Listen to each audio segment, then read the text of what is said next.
60대 이후에 모임에 나가보면 유독 돋보이는 사람들이 있습니다. 나이와 상관없이 생기 있고 자신감 넘치는 사람들, 건강하고 여유로운 사람들, 언제나 즐겁게 사는 사람들입니다. 같은 나이인데도 누군가는 활력이 넘치고 누군가는 위축되어 보이는 차이는 어디에서 올까요? 돈이 많고 적음의 문제가 아닙니다. 삶을 대하는 태도와 습관이 결국 그 사람의 분위기를 결정합니다. 모임에서 자연스럽게 사람들의 관심을 받는 사람들은 공통적인 특징이 있습니다. 건강한 몸을 유지하는 사람, 경제적으로 여유로운 사람, 인간관계를 잘 유지하는 사람, 품격 있는 태도를 가진 사람, 그리고 인생을 즐기는 사람입니다. 이런 사람들을 보면 누구나 저 사람 참 부럽다라고 생각하게 됩니다. 그렇다면 우리는 어떤 점을 배우고 실천할 수 있을까요? 오늘 영상에서는 60 넘어서 모임에서 가장 부러운 사람들의 유형과 그들의 공통된 특징을 소개해 드리겠습니다. 끝까지 시청하시고 당신도 부러운 사람이 될 수 있는 방법을 알아가시길 바랍니다. 나이가 들수록 사람들은 자연스럽게 비교하게 됩니다. 나는 이 나이에 이렇게 살고 있는데 저 사람은 어떻게 저렇게 멋있을까라는 생각을 하게 됩니다. 어떤 사람은 건강하고 활력이 넘쳐 보이고 어떤 사람은 경제적으로 여유가 있어 보입니다. 어떤 사람은 주변에 사람이 많고 인간관계가 좋고 어떤 사람은 혼자 외롭게 보입니다. 사람들과의 대화에서도 빛이 나는 사람이 있고 늘 불평과 한탄만 하는 사람도 있습니다. 결국 같은 나이라도 살아온 방식과 태도에 따라 완전히 다른 인생을 살게 됩니다.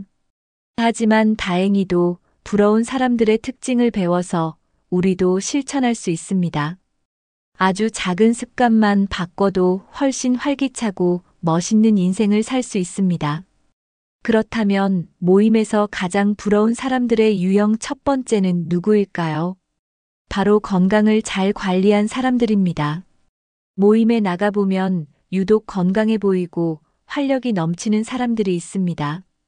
그들의 얼굴에는 생기가 가득하고 몸의 움직임도 가볍습니다. 오랜만에 만나도 어쩜 그렇게 건강해 보이세요라는 말을 듣습니다. 건강을 잘 유지하는 사람들은 항상 자신감이 있고 모임에서도 자연스럽게 중심이 됩니다. 몸이 아프면 자연스럽게 활동이 줄어들고 모임에 나가는 것도 부담스러워집니다. 반면 건강한 사람들은 다양한 활동을 하면서 사람들과 활발하게 어울립니다. 활력 있는 사람들에게는 자연스럽게 긍정적인 기운이 느껴집니다. 그들과 함께 있으면 대화도 즐겁고 분위기도 밝아집니다. 건강은 하루아침에 만들어지는 것이 아닙니다. 그렇다면 이들은 건강을 어떻게 유지할까요? 건강한 사람들의 가장 큰 특징 중 하나는 꾸준히 운동한다는 점입니다. 운동은 단순히 살을 빼기 위한 것이 아니라 몸의 기능을 유지하고 활력을 높이는 최고의 방법입니다. 하루에 30분이라도 산책을 하거나 가벼운 스트레칭을 하는 것만으로도 몸은 달라집니다. 규칙적으로 운동하는 사람들은 걷는 모습부터 다릅니다. 허리가 곱고 걸음걸이가 빠르고 힘이 있습니다. 반면 운동 부족으로 몸이 굳어 있으면 움직임이 둔하고 기력이 없어 보입니다. 운동을 하는 사람들은 근육량이 유지되면서 자연스럽게 동안으로 보이는 효과도 있습니다. 단순히 젊어 보이는 것이 아니라 실제로 에너지가 넘치고 삶의 질이 높아집니다. 운동을 습관화한 사람들은 어떤 모임에서도 당당하게 보입니다. 그렇다면 운동뿐만 아니라 식습관도 중요할까요? 건강을 유지하는 또 하나의 중요한 요소는 바로 식습관입니다. 건강한 사람들은 무조건 많이 먹거나 적게 먹는 것이 아니라 균형 잡힌 식사를 합니다. 특히 단백질과 비타민이 풍부한 음식을 챙겨 먹으며 몸에 필요한 영양을 공급합니다. 반면 건강을 소홀히 하는 사람들은 자극적인 음식이나 가공식품을 자주 먹습니다. 식습관이 나쁘면 혈압, 혈당, 체중 조절이 어려워지고 건강이 급격히 나빠질 수 있습니다. 건강한 사람들은 소식하면서도 꼭 필요한 영양소를 충분히 섭취하는 습관을 가집니다. 과식이나 폭식을 하지 않고 몸이 필요로 하는 만큼만 섭취하는 것이 건강 유지의 비결입니다. 또한 물을 충분히 마시고 과일과 채소를 적절히 섭취하는 것도 중요합니다. 음식 관리만 잘해도 몸이 가벼워지고 모임에서도 더 활기차게 보일 수 있습니다. 그렇다면 건강한 사람들만 부러운 대상일까요? 경제적으로 여유로운 사람들도 부러움을 받습니다. 모임에 나가보면 경제적으로 여유로운 사람들은 분위기부터 다릅니다. 돈이 많다고 해서 다 부러운 것은 아니지만 경제적 걱정 없이 사는 사람들은 확실히 더 여유로워 보입니다. 이들은 돈을 허세로 쓰는 것이 아니라 필요한 곳에 현명하게 쓰는 방법을 알고 있습니다. 무리하게 절약하지 않아도 되고 남들에게 과시할 필요도 없습니다. 모임에서도 돈 걱정 없이 살고 싶다는 말이 자주 나오는데 이런 사람들을 보면 자연스럽게 부러움을 느끼게 됩니다. 경제적으로 안정된 사람들은 자연스럽게 자신감이 있고 말과 행동에도 품격이 느껴집니다. 돈이 많고 적음을 떠나 어떻게 관리하느냐에 따라 노후의 삶이 달라집니다. 은퇴 후에도 경제적 고민 없이 사는 사람들은 젊을 때부터 철저히 준비해 온 경우가 많습니다. 자산을 잘 관리하고 현명한 소비 습관을 가진 사람들이 결국 노후에도 여유를 즐길 수 있습니다. 그렇다면 이들은 어떻게 돈을 관리하고 있을까요? 소제목 불필요한 과소비를 하지 않고 현명하게 자산을 관리하는 사람. 경제적으로 여유로운 사람들은 돈을 쓸 때와 아낄 때를 잘 구분합니다. 무조건 아끼는 것이 아니라 필요한 곳에 쓰고 불필요한 곳에서 절약하는 습관이 있습니다. 젊었을 때부터 계획적으로 돈을 관리하고 노후를 대비한 준비를 해왔습니다. 모임에서 보면 소득이 많지 않아도 알뜰하게 관리해서 경제적으로 안정적인 사람들이 있습니다. 이들은 충동 구매를 하지 않고 꼭 필요한 소비를 하면서도 삶의 질을 유지하는 법을 압니다. 반면 젊었을 때 무리한 소비를 하거나 계획 없이 돈을 쓴 사람들은 노후에 경제적 어려움을 겪을 가능성이 큽니다. 돈을 관리하는 습관 하나가 결국 은퇴 후의 삶을 결정짓는 중요한 요소가 됩니다. 돈은 있을 때 써야 한다는 생각보다는 돈을 어떻게 써야 더 가치 있게 쓸 수 있을까를 고민하는 것이 중요합니다. 그렇다면 돈을 쓰면서도 여유롭게 사는 사람들은 어떤 특징이 있을까요? 바로 자신을 위해 기분 좋게 돈을 쓰는 법을 아는 사람들입니다. 돈을 어떻게 쓰느냐에 따라 삶의 질이 달라질 수 있습니다. 경제적으로 여유로운 사람들은 자신을 위한 소비를 아끼지 않되 낭비는 하지 않습니다. 예를 들어 자신을 위해 좋은 옷을 사거나 건강을 위해 투자하는 것에는 돈을 아끼지 않습니다. 반면 보여주기식 소비나 불필요한 사치는 하지 않습니다. 모임에서도 이런 곳에 돈을 쓰는 게 정말 가치 있다는 사람들의 이야기를 들어보면 대부분 건강, 배움, 여행 등에 투자하는 경우가 많습니다. 돈을 잘 쓰는 사람들은 자기 자신을 소중히 여기고 가치 있는 경험을 위해 소비합니다. 삶을 즐기기 위해 꼭 비싼 것만 찾는 것이 아니라 자신이 행복할 수 있는 소비를 선택하는 것이 중요합니다. 결국 돈은 얼마나 많냐보다 어떻게 쓰느냐에 따라 삶의 품격이 달라집니다. 그렇다면 경제적으로 여유로운 사람들 외에 또 어떤 사람들이 모임에서 부러움을 받을까요? 바로 인간관계를 잘 유지하는 사람들입니다. 모임에서 보면 주변에 사람이 많은 사람들이 항상 밝고 행복해 보입니다. 나이가 들수록 인간관계는 줄어들기 마련이지만 어떤 사람들은 여전히 활발하게 친구들과 어울립니다.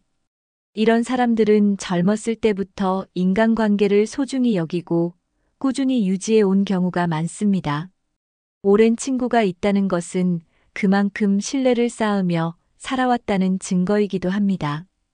반면 나이가 들수록 관계를 단절하고 혼자 지내는 사람들은 점점 외로움을 느끼게 됩니다. 친구들과의 대화를 통해 새로운 정보를 얻고 삶의 활력을 유지하는 것이 중요합니다. 인간관계를 잘 유지하는 사람들은 모임에서도 자연스럽게 중심이 됩니다. 나이가 들수록 친구가 최고야라는 말을 많이 듣지만 실제로 친구가 많은 사람들은 노후를 훨씬 즐겁게 보냅니다. 그렇다면 새로운 사람을 만나는 것도 중요한 요소일까요? 다음으로 새로운 사람과 소통하는데 거리낌 없는 사람들의 특징을 살펴보겠습니다. 나이가 들수록 새로운 사람을 만나는 것이 쉽지 않다고 생각하는 분들이 많습니다. 하지만 모임에서 보면 늘 새로운 사람들과 잘 어울리는 사람들이 있습니다. 이런 사람들은 특정한 친구들하고만 어울리는 것이 아니라 누구와도 자연스럽게 대화를 이어갑니다. 처음 보는 사람과도 거리낌 없이 인사하고 대화를 나누는 능력이 있습니다. 나이를 먹었다고 해서 새로운 인간관계를 포기하는 순간 외로움이 찾아올 가능성이 높습니다. 반면 열린 태도를 가진 사람들은 더 많은 기회를 얻고 삶의 활력도 유지합니다. 젊은 세대와도 적극적으로 소통하며 시대의 변화를 받아들이는 태도가 중요합니다. 새로운 사람들과 관계를 맺으면 생각의 폭도 넓어지고 더 많은 정보를 얻을 수 있습니다. 결국 소통을 잘하는 사람들은 모임에서도 항상 인기 있고 자연스럽게 중심이 됩니다. 그렇다면 이러한 사람들은 어떤 말투와 태도를 가질까요? 모임에서 가장 인기 있는 사람들은 늘 밝고 긍정적인 에너지를 가지고 있습니다.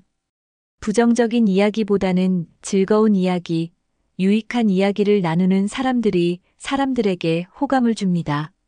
이런 사람들은 남을 험담하거나 불평하기보다 좋은 점을 찾아 칭찬하는 습관이 있습니다. 요즘 세상이 다 그렇지라고 푸념하기보다 앞으로 이런 기회가 있을 거야라고 긍정적으로 말합니다. 긍정적인 사람들은 주변 사람들에게도 좋은 영향을 미치고 자연스럽게 관계가 오래 유지됩니다. 반면 부정적인 말이 많은 사람들은 점점 대화 상대가 줄어들고 고립될 가능성이 큽니다. 모임에서 보면 말 한마디로 분위기를 바꾸는 사람들이 있습니다. 이런 사람들은 말할 때 항상 상대방을 배려하며 사람들과 함께 있을 때 에너지를 주는 역할을 합니다. 그렇다면 인간관계뿐만 아니라 외모와 태도도 사람들에게 부러움을 사는 요소일까요? 다음으로 외모와 태도가 세련된 사람들의 특징을 살펴보겠습니다. 같은 나이여도 옷차림과 스타일에 따라 인상이 완전히 달라 보일 수 있습니다. 모임에서 돋보이는 사람들은 대부분 깔끔하고 단정한 스타일을 유지합니다. 값비싼 옷을 입지 않아도 자신에게 어울리는 옷을 선택하는 것만으로도 분위기가 달라질 수 있습니다.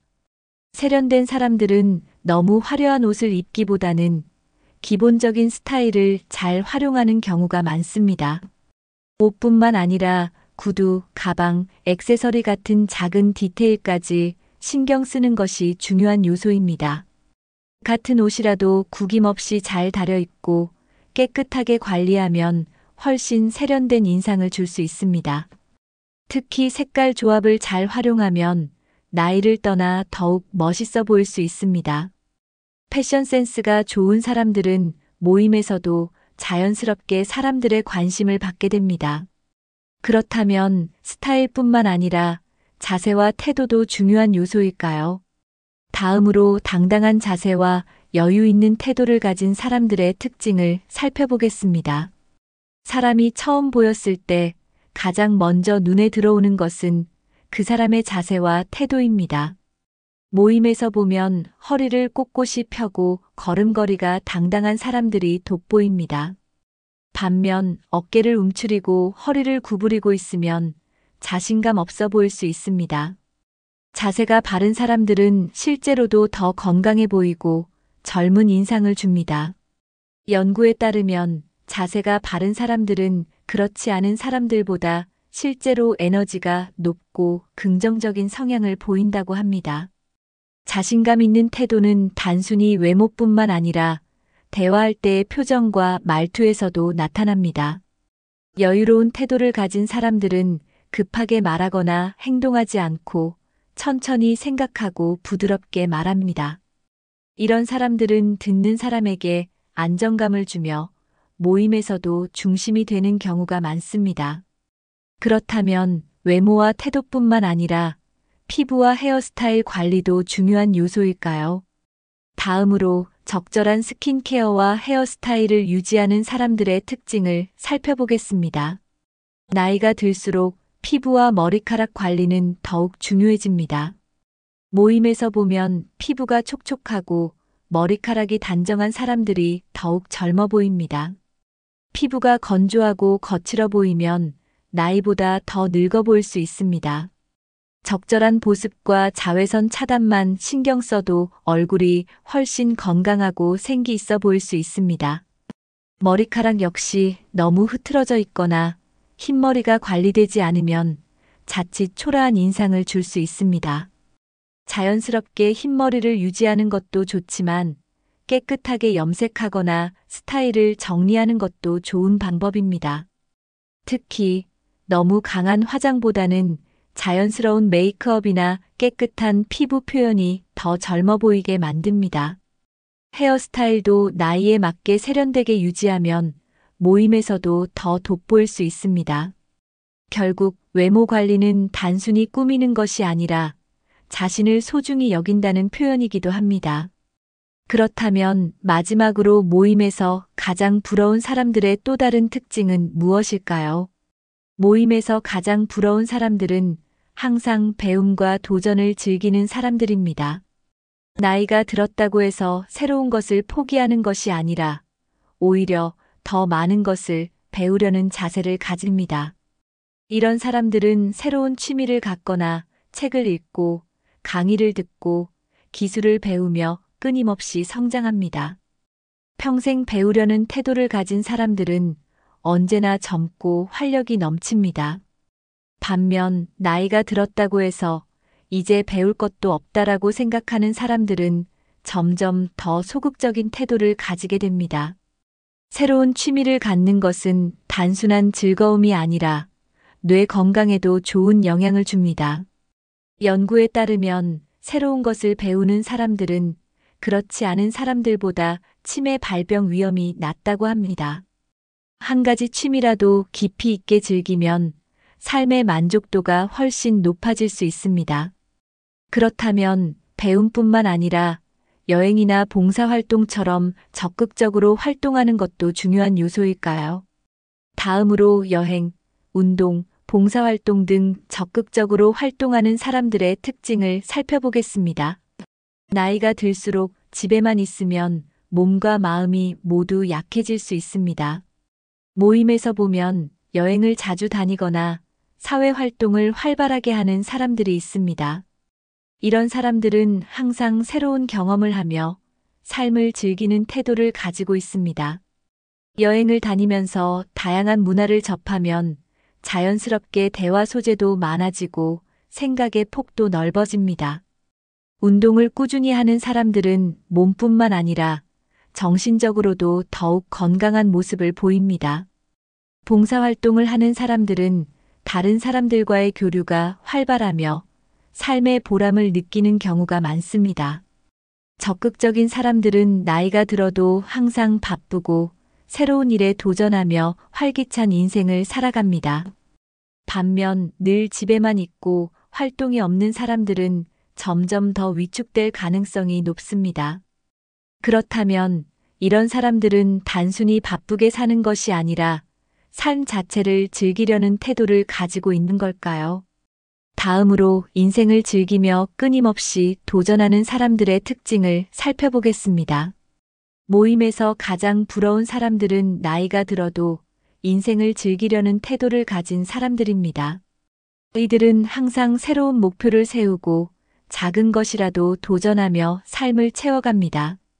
이 나이에 무슨 도전이야라는 생각 대신 아직도 해볼 것이 많다라는 마인드를 가지고 있습니다. 예를 들어 악기를 배우거나 새로운 요리를 시도하거나 글을 쓰는 등 작은 도전부터 시작할 수 있습니다. 나이가 들었다고 해서 멈춰 있는 것이 아니라 끊임없이 새로운 것을 경험하려는 자세가 중요합니다. 이런 사람들은 모임에서도 자연스럽게 사람들의 관심을 받고 이야기할 거리도 많습니다. 삶을 즐기는 사람들은 작은 것에서도 기쁨을 찾으며 늘 행복한 에너지를 발산합니다. 반면 인생을 수동적으로 살아가는 사람들은 점점 더 외롭고 고립될 가능성이 높습니다. 결국 삶을 얼마나 즐기느냐에 따라 노년의 행복과 만족도가 달라질 수 있습니다. 오늘 영상에서는 60 넘어서 모임에서 가장 부러운 사람들의 특징을 알아봤습니다. 건강을 잘 관리하는 사람, 경제적으로 여유 있는 사람, 인간관계를 잘 유지하는 사람, 그리고 품격 있는 태도를 가진 사람, 하고 싶은 일이 많은 사람들이 공통적으로 부러움을 받는 유형이었습니다. 중요한 것은 이 모든 것은 타고난 것이 아니라 우리가 충분히 실천할 수 있는 것이라는 점입니다. 작은 습관만 바꿔도 더 건강하고 더 여유롭고 더 즐거운 인생을 살 수 있습니다. 여러분은 오늘 소개해드린 내용 중에서 가장 공감되는 부분이 있었나요? 혹시 지금이라도 바꾸고 싶은 생활 습관이 있다면 댓글로 남겨주세요. 이 영상이 도움이 되셨다면 가족, 친구들과 공유해서 함께 멋진 노후를 준비해보세요. 앞으로도 건강하고 품격 있는 노후를 위한 유익한 정보를 계속 전해드리겠습니다. 영상이 유익하셨다면 구독과 좋아요, 알림 설정 잊지 마세요. 인생은 나이에 관계없이 배우고 즐기고 도전하는 사람에게 더 빛나는 법입니다. 오늘도 건강하고 행복한 하루 보내시길 바랍니다. 감사합니다.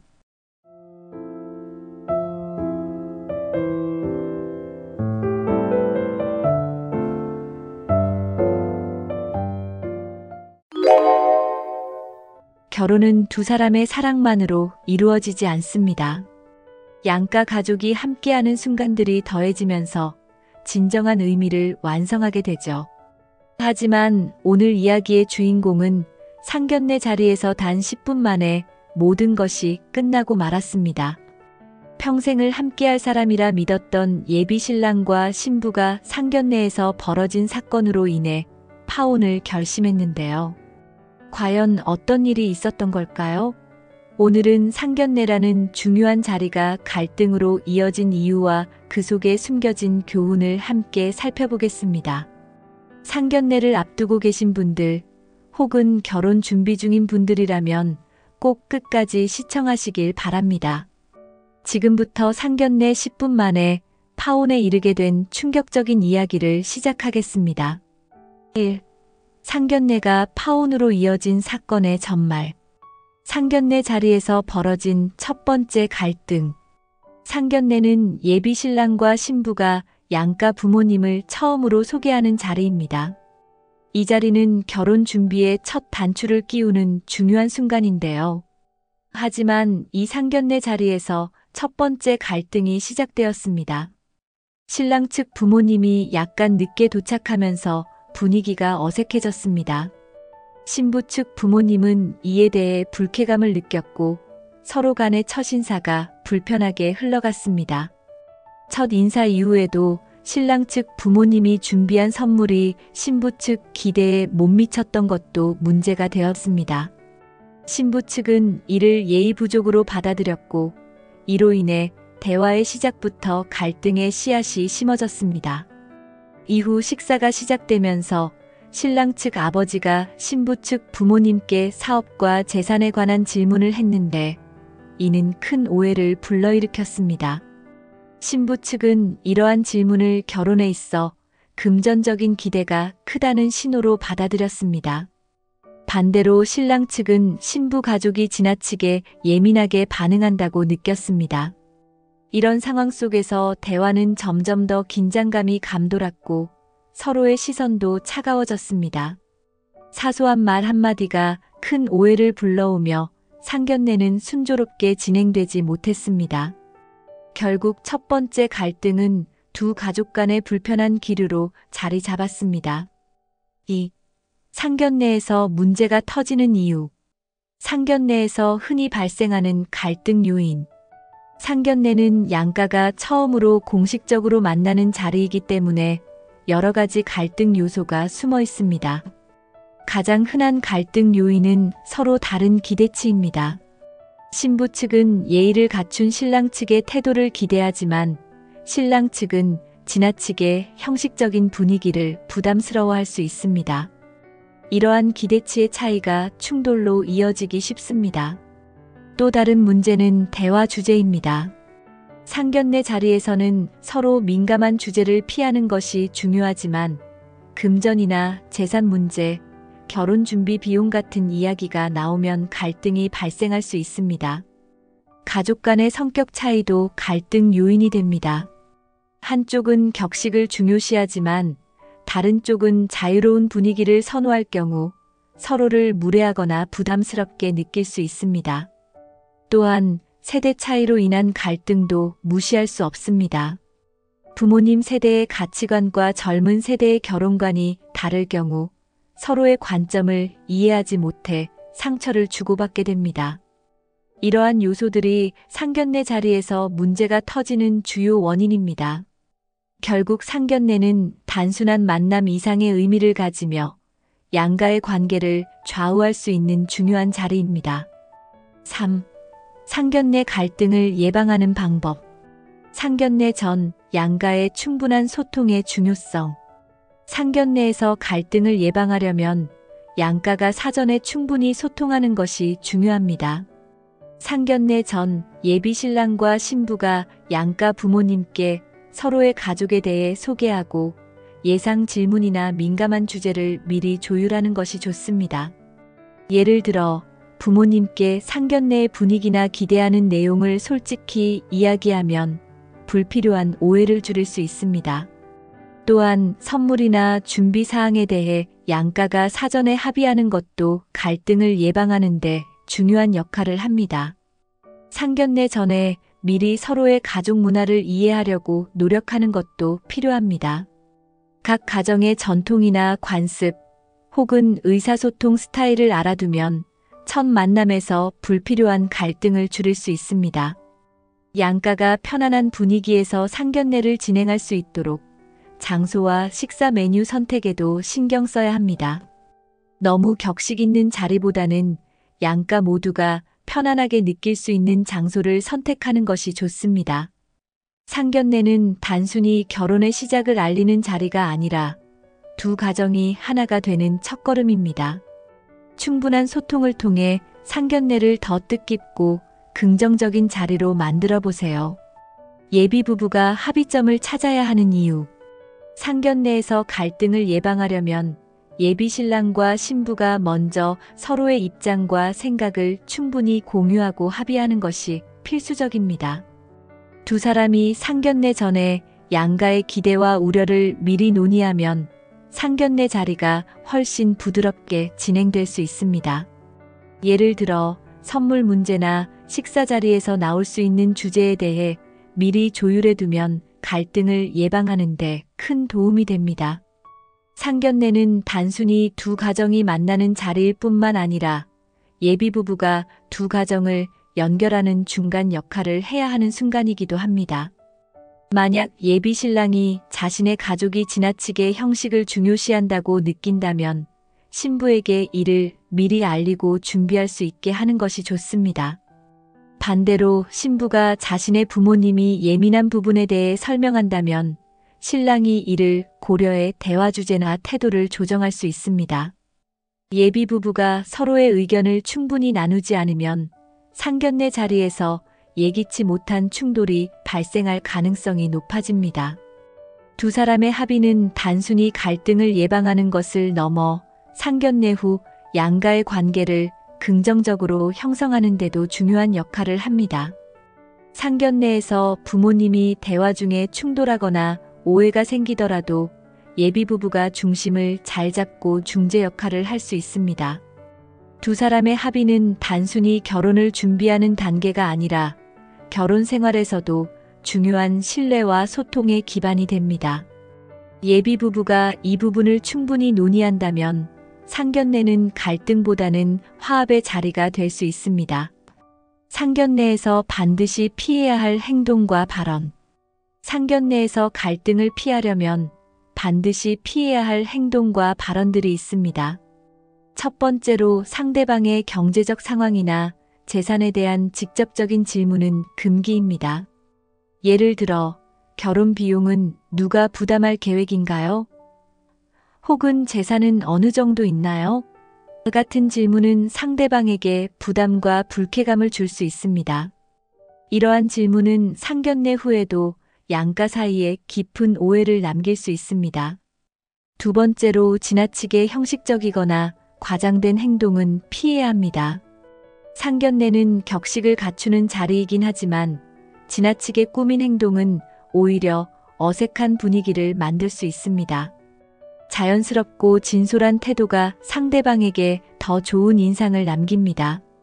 또한 상견례 중에 개인적인 갈등을 드러내거나 과거의 일에 대해 지나치게 부정적인 이야기를 하는 것도 피해야 합니다.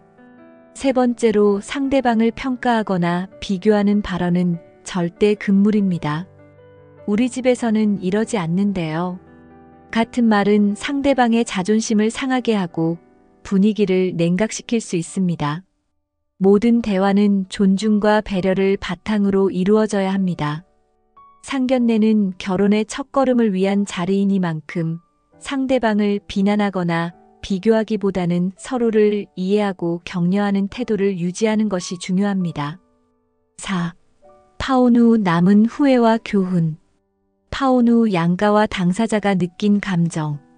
파혼은 단순히 두 사람만의 문제가 아닙니다.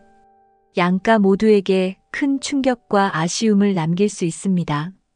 상견례 자리에서의 갈등이 파혼으로 이어지면 부모님은 자녀에 대한 미안함과 실망을 동시에 느낍니다.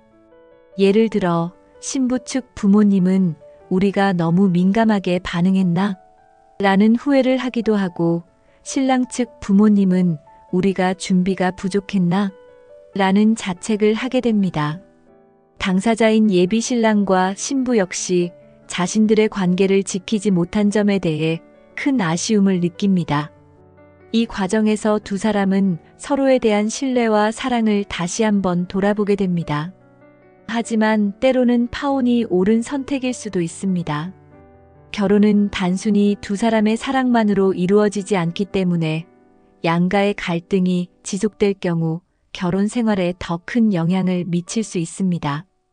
파혼 후에는 그 과정에서 얻은 교훈을 통해 더 성숙한 관계를 만들어갈 기회로 삼는 것이 중요합니다. 결혼은 두 사람의 선택이지만 양가가 함께 만들어가는 과정이기도 합니다. 상견례는 그 시작점에서 중요한 역할을 하며 잘 준비한다면 결혼의 긍정적인 출발을 만들 수 있습니다. 오늘 이야기가 여러분께 도움이 되길 바라며 구독과 좋아요를 눌러주세요. 앞으로도 더 나은 관계를 위한 유익한 정보를 전해드리겠습니다.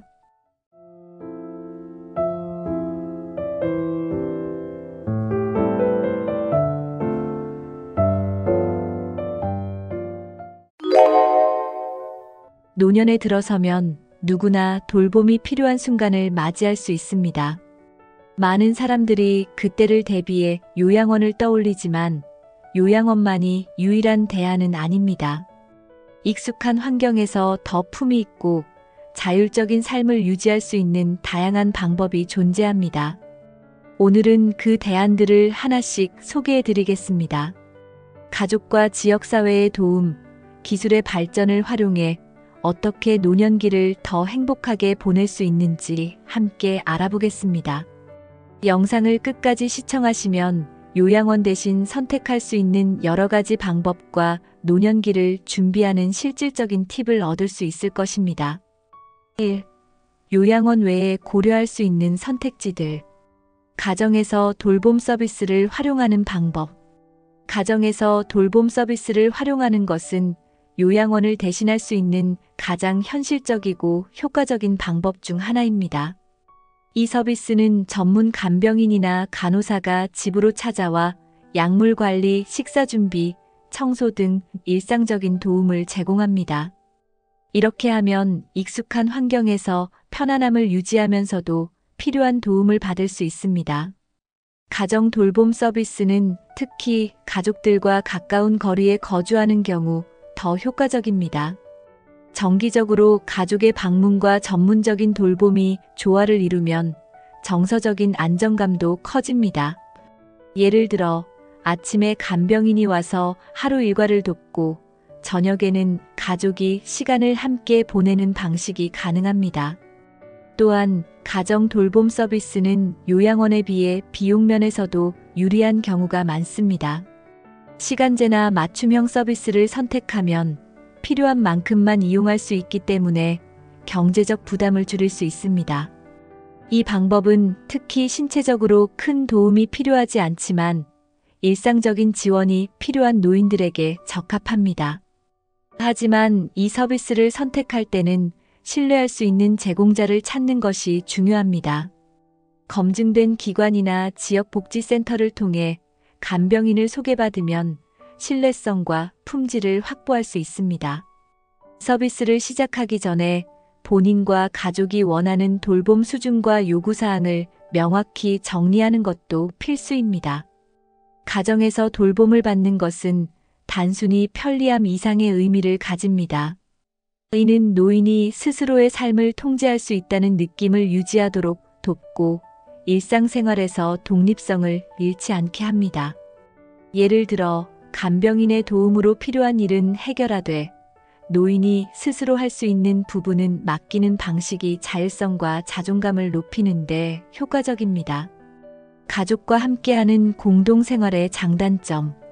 가족과 함께 생활하는 것은 노년기를 더 따뜻하고 안정적으로 보낼 수 있는 좋은 방법입니다. 부모와 자녀가 한 집에 살거나 가까운 거리에 거주하며 서로 돕는 것은 경제적이고 정서적으로 큰 장점이 있습니다. 가족의 보살핌을 받으면 노인들은 외로움을 덜 느끼고 가족 간의 유대감이 더 깊어집니다. 이 방법은 특히 정서적인 안정감을 제공합니다. 자녀나 손주들과 함께 시간을 보내는 것은 노인들에게 큰 기쁨과 의미를 줍니다. 또한 가족이 직접 돌봄을 제공하면 외부 간병인을 고용하지 않아도 되기 때문에 경제적인 부담도 줄어듭니다. 예를 들어 식사 준비나 병원 동행 같은 일을 가족이 나누어 맡으면 비용도 절약되고 관계도 더욱 돈독해집니다. 그러나 가족과의 공동생활은 단점도 있습니다. 서로 다른 생활 방식과 기대치 때문에 갈등이 발생할 수 있습니다. 자녀는 부모를 돌보는데 부담을 느낄 수 있고 노인들은 독립성을 침해당한다고 느낄 수 있습니다.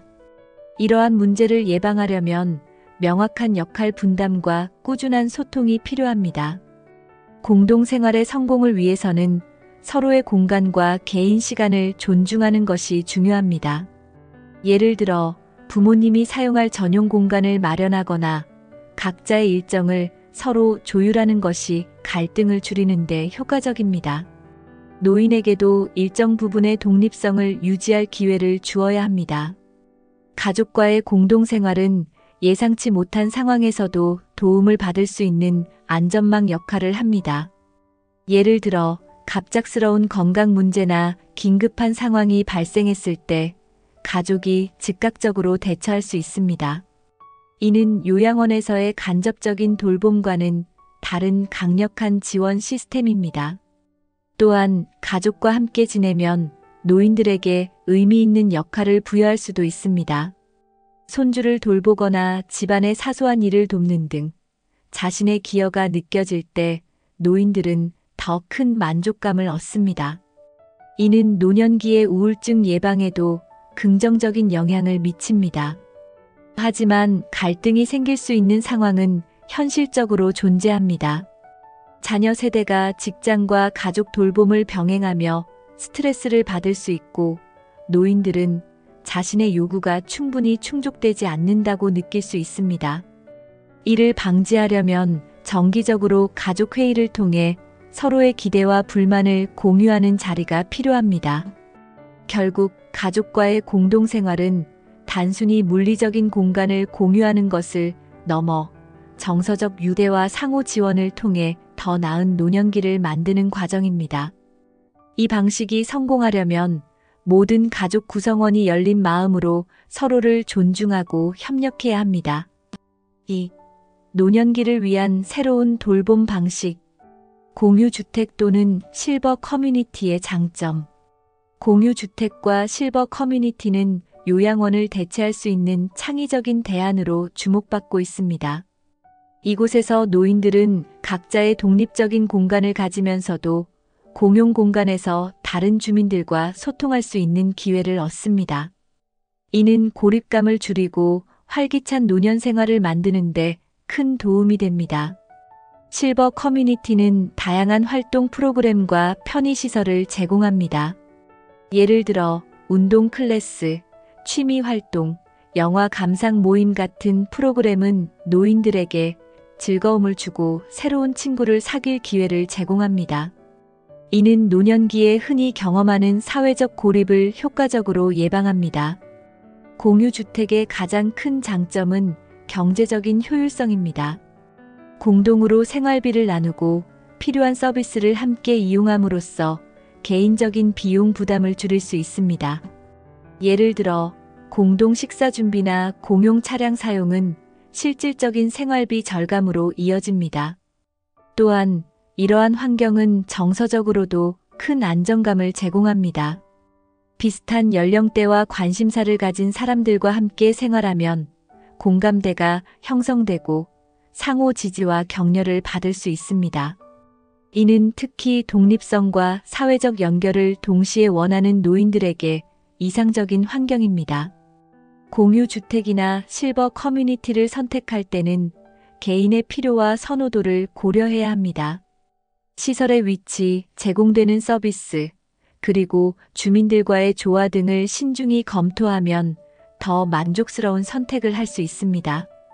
이를 통해 노인들은 새로운 환경에서 더 행복하고 건강한 삶을 시작할 수 있습니다. 돌봄과 자율성을 모두 챙기는 맞춤형 돌봄 서비스.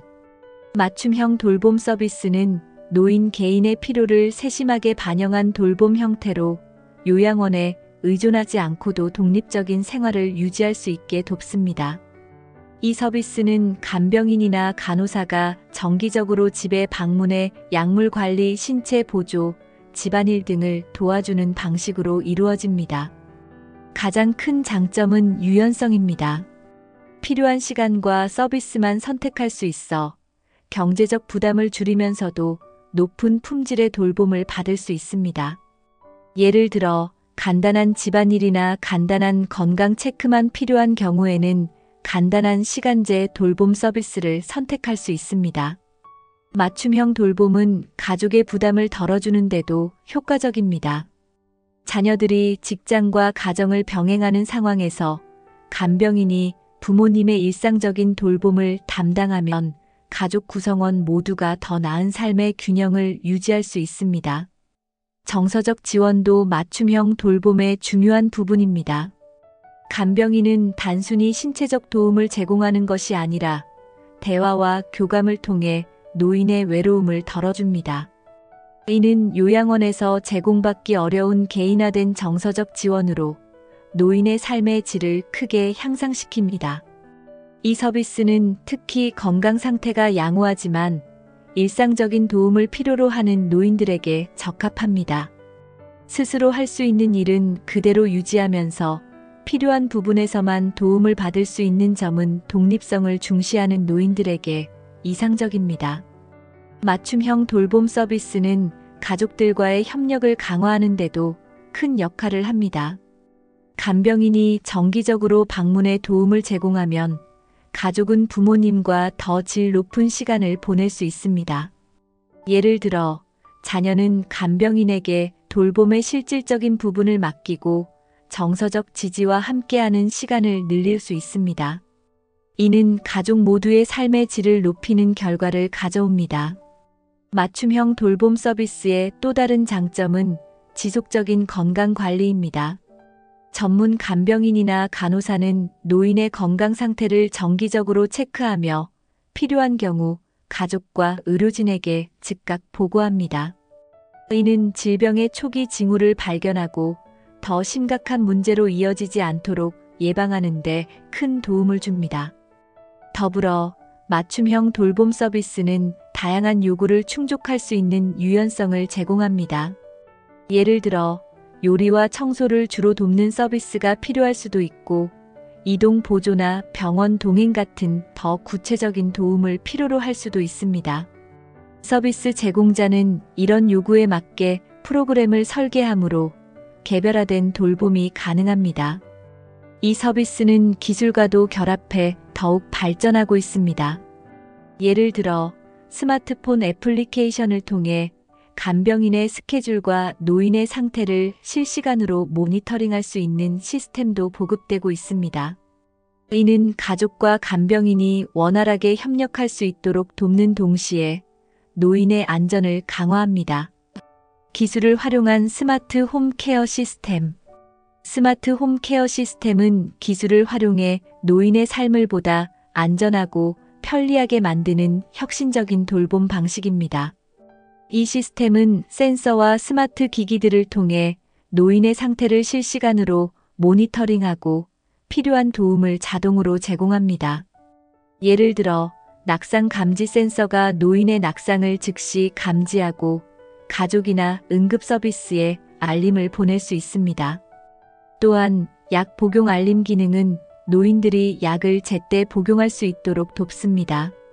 이는 특히 기억력이 감퇴하는 노인들에게 매우 유용한 기능입니다. 정해진 시간에 약 복용 알림이 울리면 노인 스스로 자신의 건강을 관리할 수 있습니다. 이 작은 기술적 도움은 일상의 안전과 독립성을 유지하는 데 큰 영향을 미칩니다. 스마트 조명과 온도 조절 시스템도 노인의 편의를 높이는 데 기여합니다. 음성 명령으로 작동하는 조명은 밤중에 안전한 이동을 돕고 자동 온도 조절 기능은 계절에 따라 적절한 실내 환경을 유지할 수 있도록 합니다. 이러한 기술은 노인들의 생활 환경을 더 안전하고 편리하게 만들어줍니다.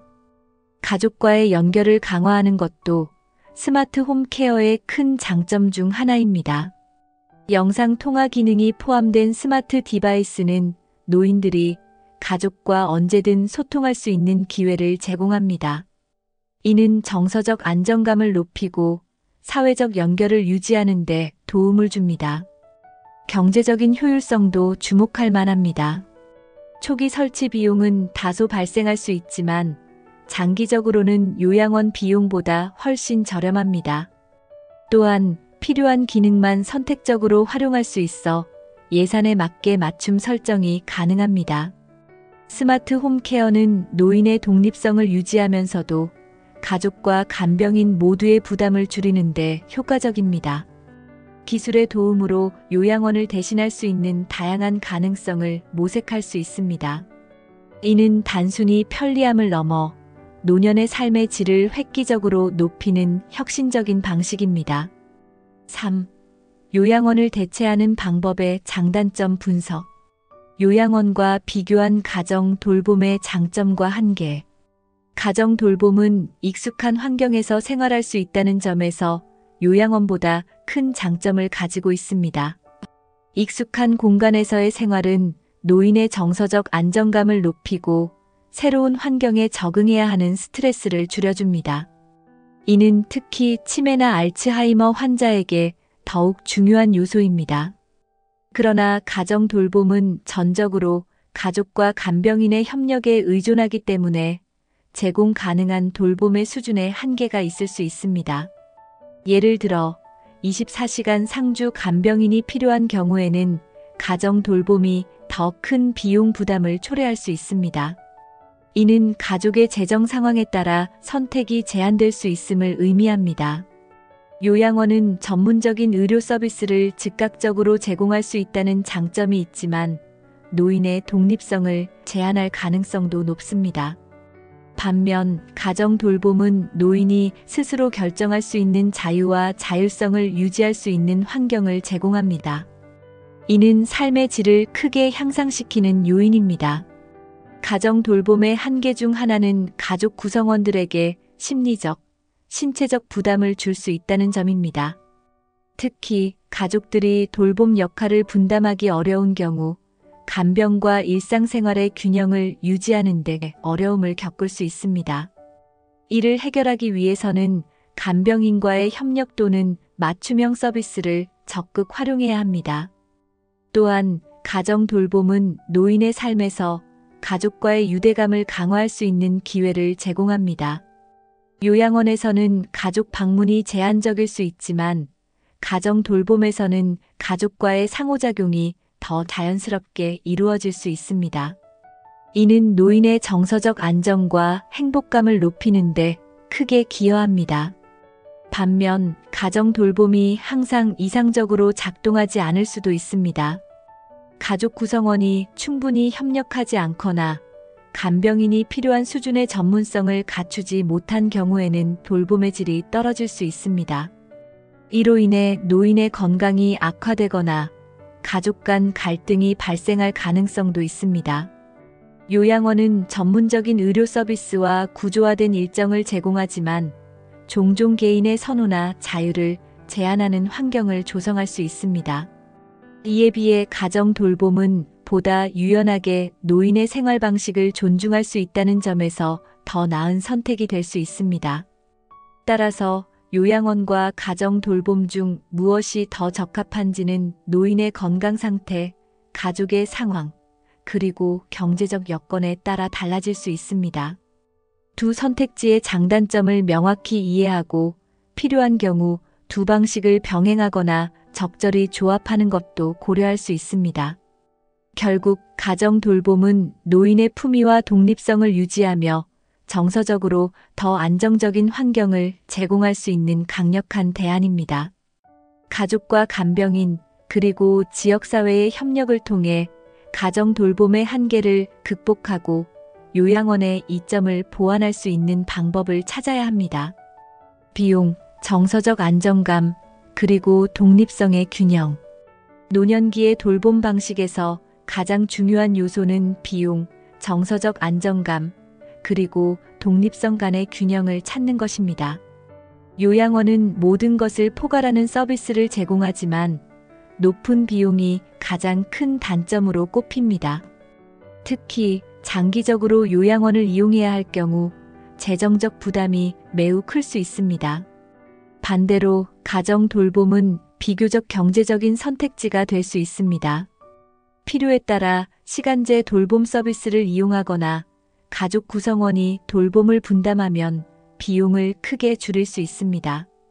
또한 집이라는 익숙한 환경에서 생활하면 정서적 안정감을 유지하기가 더 쉽습니다. 이는 노년기의 심리적 건강에 매우 중요한 요소입니다. 정서적 안정감은 단순히 비용과 독립성의 문제를 넘어 삶의 질을 결정짓는 중요한 요소입니다. 노인이 자신의 삶에서 여전히 주도권을 가지고 있다고 느낄 때 행복감과 자존감이 유지됩니다. 요양원에서는 일정과 활동이 구조화되어 있어 이런 자유가 제한될 가능성이 높습니다. 가정 돌봄에서는 이러한 독립성을 유지하는 것이 훨씬 쉽습니다. 예를 들어 자신의 방에서 원하는 활동을 하고 익숙한 주변 환경에서 하루를 보내는 것은 노인들에게 심리적으로 큰 위안을 줍니다. 이는 단순한 편리함 이상의 가치를 제공합니다. 그러나 모든 상황에서 이상적인 균형을 유지하기는 어려울 수 있습니다. 경제적 여건이 충분치 않거나 가족의 지원이 부족한 경우에는 다른 선택지를 찾아야 할 수도 있습니다. 따라서 각 요소의 우선순위를 명확히 정하고 이를 기준으로 적합한 돌봄 방식을 선택하는 것이 중요합니다. 4. 노년기의 자율성과 품위를 유지하기 위한 조언. 경제적 자립을 위한 준비와 계획. 노년기의 자율성을 유지하려면 경제적 자립이 가장 중요한 요소 중 하나입니다. 은퇴 후에도 안정적인 소득원을 유지하기 위해서는 젊었을 때부터 철저한 재정 계획이 필요합니다. 예를 들어 은퇴연금, 투자소득 또는 부동산 임대 수익을 활용해 정기적인 소득원을 마련하는 것이 좋습니다. 경제적 자립을 위해서는 지출 관리도 필수적입니다. 노년기에 불필요한 지출을 줄이고 필수적인 생활비와 의료비를 충당할 수 있는 예산을 세우는 것이 중요합니다. 예를 들어 대형 주택에서 더 작은 집으로 이사하거나 자동차 대신 대중교통을 이용하는 방법이 있을 수 있습니다. 또한 비상자금을 마련하는 것도 중요합니다.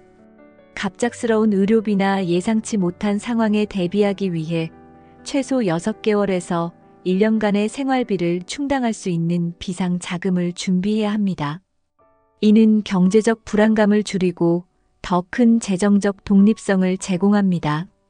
경제적 자립을 유지하려면 지속적인 재정 관리를 위해 전문가의 도움을 받는 것도 좋은 방법입니다. 재정 전문가나 투자 상담사와 정기적으로 상담해 자신의 재정 상태를 점검하고 필요한 경우 새로운 전략을 도입할 수 있습니다. 마지막으로 은퇴 후에도 소득을 창출할 수 있는 활동을 고려해 보세요. 파트타임 일자리, 프리랜서 활동 또는 취미를 활용한 부업은 정기적인 수입을 제공할 뿐만 아니라 삶에 새로운 의미를 부여합니다. 경제적 자립은 단순히 돈의 문제가 아니라 자율성과 품위를 유지하는 데 핵심적인 역할을 합니다. 건강관리와 일상생활을 위한 현실적인 팁.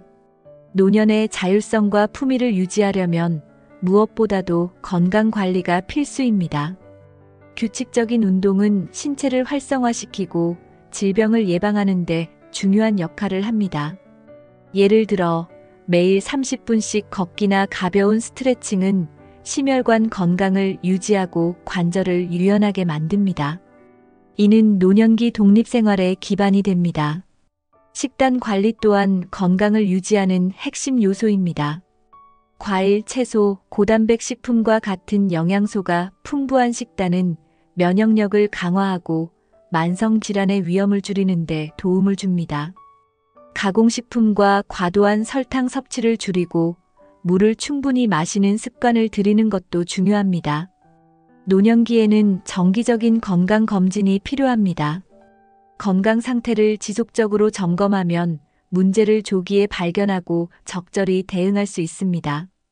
예를 들어 혈압, 당뇨, 콜레스테롤 수치를 정기적으로 확인하면 심각한 질환으로 이어지는 것을 예방할 수 있습니다. 일상생활에서는 독립성을 유지할 수 있는 현실적인 도구를 활용하는 것이 유용합니다.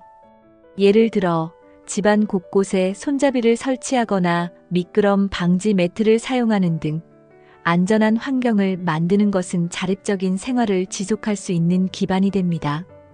기술을 활용한 스마트 홈 시스템도 큰 도움이 됩니다. 건강을 유지하려면 정신적인 안정감도 중요합니다. 명상이나 심호흡과 같은 간단한 마음 챙김 활동은 스트레스를 줄이고 긍정적인 마음을 유지하는 데 효과적입니다. 또한 취미를 유지하거나 새로운 기술을 배우는 것은 삶의 활력을 유지하는 데 큰 기여를 합니다. 사회적 활동에 참여하는 것도 건강관리의 중요한 부분입니다. 친구나 이웃과 정기적으로 만나거나 지역 커뮤니티 활동에 참여하면 정신 건강이 크게 개선됩니다. 이는 정서적 안정감과 함께 노년기의 외로움을 예방하는 데도 효과적입니다. 사회적 연결을 유지하며 고립되지 않는 방법. 노년기에 고립되지 않으려면 적극적으로 사회적 관계를 유지하고 새로운 인연을 만드는 노력이 필요합니다. 가장 기본적인 방법은 가족과 정기적으로 소통하는 것입니다. 전화 통화, 영상 통화 또는 자주 방문하는 계획을 세우는 것만으로도 정서적 안정감을 줄 수 있습니다. 친구와의 관계도 중요합니다. 정기적인 산책 모임, 커피 약속 또는 취미 활동을 통해 친구들과 시간을 보내면 삶의 활기를 더할 수 있습니다. 예를 들어 독서 모임이나 지역 커뮤니티 센터의 클래스에 참여하면 자연스럽게 사람들과 어울릴 기회를 만들 수 있습니다. 새로운 관계를 만드는 것도 적극적으로 고려해야 합니다. 지역 자원봉사 활동이나 동호회에 가입하면 공통의 관심사를 가진 사람들과 인연을 맺을 수 있습니다. 이는 단순한 시간 보내기를 넘어 삶의 의미를 찾는 데도 도움을 줍니다. 기술을 활용하면 사회적 연결을 더욱 쉽게 유지할 수 있습니다. 스마트폰이나 컴퓨터를 사용해 SNS나 메시징 앱을 활용하면 멀리 있는 가족이나 친구들과도 쉽게 소통할 수 있습니다. 기술이 익숙하지 않더라도 기초적인 사용법만 익히면 삶이 훨씬 풍요로워질 수 있습니다. 지역사회와의 연결도 고립을 예방하는 데 중요한 요소입니다. 지역복지센터나 종교단체에서 제공하는 프로그램에 참여하면 다양한 사람들과 교류하며 유대감을 형성할 수 있습니다. 이는 단순히 관계를 유지하는 것을 넘어 공동체의 일원으로서의 자부심을 느끼게 합니다. 정기적으로 외출하고 활동적인 라이프 스타일을 유지하는 것도 고립을 예방하는 방법입니다. 집에서만 지내는 대신 가까운 공원이나 도서관을 방문하고 필요한 물건을 스스로 구매하는 습관을 들이는 것이 좋습니다. 이런 작은 실천들이 자율성과 연결성을 유지하는 데 큰 역할을 합니다. 5. 성공적인 노년을 위한 공동체의 역할. 지역사회에서의 돌봄 커뮤니티 활용하기. 지역사회는 노년기에 중요한 지원 시스템을 제공합니다.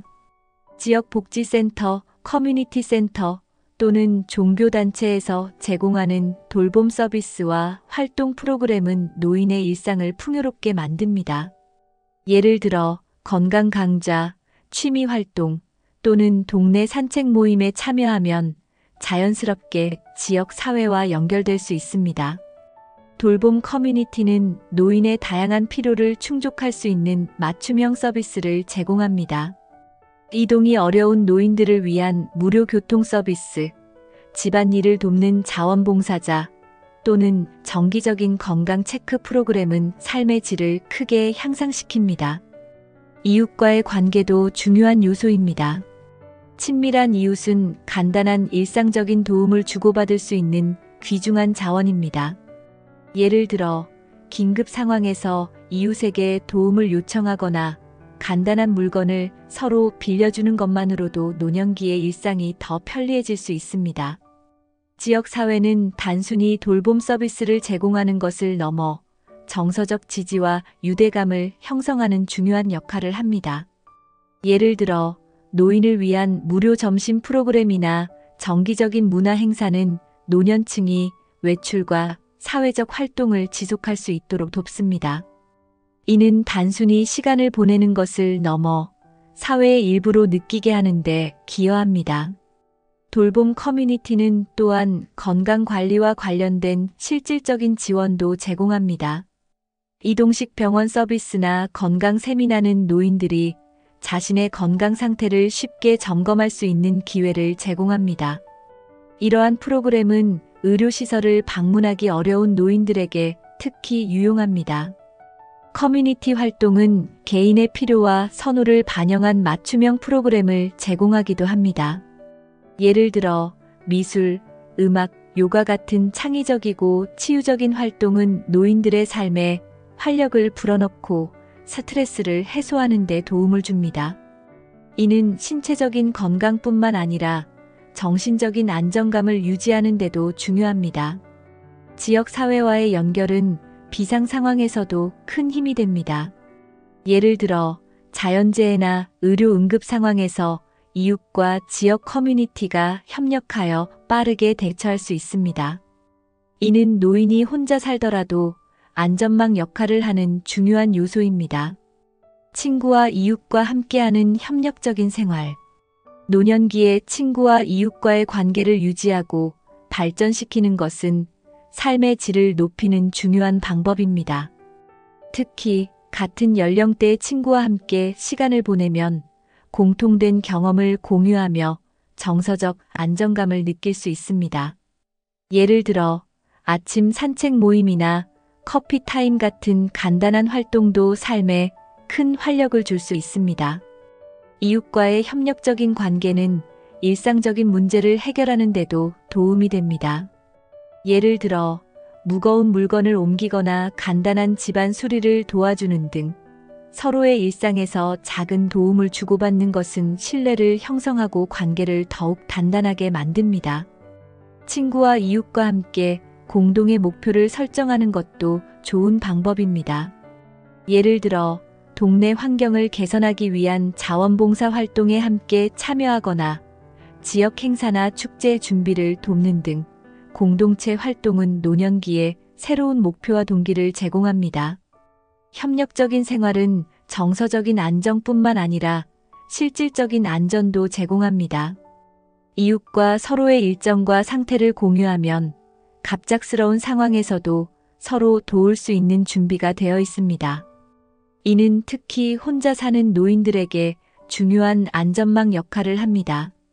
노년기에 친구와 이웃과의 관계를 유지하려면 열린 마음과 적극적인 자세가 필요합니다. 먼저 다가가고 소통하며 함께 시간을 보내는 작은 노력은 큰 변화를 가져올 수 있습니다. 이는 노년기의 고립감을 줄이고 삶의 의미를 더하는 중요한 요소가 됩니다. 혼자가 아닌 함께 살아가는 노년의 가치. 노년기의 삶은 혼자가 아니라 함께 살아갈 때 더 풍요로워질 수 있습니다. 친구, 가족, 이웃과 함께하는 시간은 단순한 교류를 넘어 삶의 의미와 목적을 부여합니다. 예를 들어 정기적으로 가족과 시간을 보내거나 지역 모임에 참여하는 것만으로도 정서적인 안정감을 얻을 수 있습니다. 함께라는 가치는 단순히 감정적인 지원에 그치지 않습니다. 실질적으로 협력할 수 있는 파트너가 있을 때 일상생활이 더 편리하고 안전해질 수 있습니다. 예를 들어 친구와 함께 운동을 하거나 이웃과 식사를 나누는 일은 노년기를 더욱 건강하고 활기차게 만들어줍니다. 함께 살아가는 노년의 가치는 자기 자신만의 이익을 넘어 공동체 전체의 유익을 가져옵니다. 서로 돕고 지지하는 관계는 신뢰를 쌓고 사회적 유대감을 형성합니다. 이는 노인들이 더 이상 혼자가 아니라 하나의 중요한 공동체의 일부라는 느낌을 주는 중요한 요소입니다. 또한 새로운 기술과 지식을 함께 배우는 것도 삶의 질을 높이는 데 큰 역할을 합니다. 예를 들어 친구와 함께 스마트폰 사용법을 배우거나 새로운 취미를 시작하는 것은 노년기에 새로운 도전을 할 수 있는 계기를 제공합니다. 이는 삶에 대한 흥미를 다시 불러일으키고 정서적 활력을 제공합니다. 마지막으로 함께 살아가는 삶은 단순히 지금의 노년기를 의미 있게 만드는 것을 넘어 미래의 노년 세대에게도 귀감이 될 수 있습니다. 지금 우리의 노력과 선택은 다음 세대에게 더 나은 노년의 길을 열어줄 수 있는 소중한 기회가 될 것입니다. 노년기를 더 자율적이고 품위 있게 보내는 방법은 요양원뿐만 아니라 다양하게 존재합니다. 오늘 소개한 선택지와 조언들을 바탕으로 자신의 상황에 맞는 대안을 찾아보세요. 노년에 함께 살아가는 가치는 단순히 편리함이 아니라 삶의 풍요로움을 더하는 열쇠입니다. 이 영상이 유익하셨다면 구독과 좋아요를 눌러주시고 여러분의 경험이나 생각을 댓글로 나눠주세요. 함께 더 나은 노년기를 만들어 봅시다.